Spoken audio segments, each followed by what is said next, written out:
I love black eyed peas, the band and the food. And this is my version of black eyed peas. The first time I ever had it was somewhere around grade 1 or 2. My school cafeteria served the most amazing portion of black eyed peas, and I begged my mom to make it because I didn't know what these beans were. And when I eventually found it, I loved it, and here's my version. So the soaked and drained black eyed peas go in the Instant Pot along with some salt and water. Now to flavor these black eyed peas when they cook, I'm gonna add some spices in here. So some turmeric, cinnamon, black cardamom and bay leaf. And this is why using canned black eyed peas just won't work, because when we cook it at home, we can flavor the beans so that that flavor is cooked into the beans. There's also going to be some fresh ginger that goes in here. Let that cook for about 5 minutes in the pressure cook setting on high pressure mode. So while that's going on, we can make the masala, starting with the ginger, some onions and garlic with a touch of water until it's nice and pureed, and then do the same thing with the tomatoes.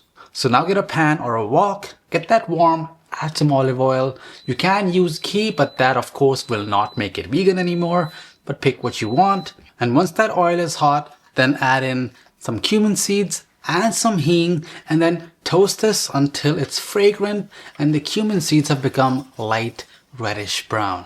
Then add in the onion paste that we made earlier, and then we really want to cook this down to develop those flavors. And to help with that, we'll add in some ground coriander and some turmeric in this mixture.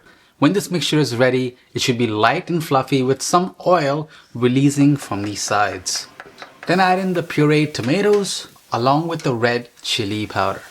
And now you cook this down until this mixture as well is light and fluffy with some oil releasing on the sides. Now if at any point this mixture is not light and fluffy, it's not fully cooked but it's starting to burn, add a splash of water and keep cooking.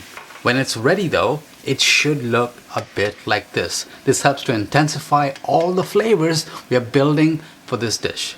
Because by now, the black eyed peas should be done cooking, and you can now pour the water and the black eyed peas directly into this masala.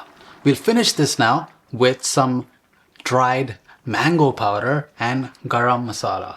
Give that a good mix and then just cover it with the lid and just simmer gently for the flavors to meld together. You can always make the gravy thicker by cooking it gently with the lid off.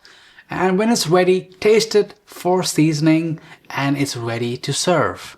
Now, I don't know what I did this time to make this dish because I have made this so many times before, but this one ended up being the best version yet, and I'm glad it's captured on camera.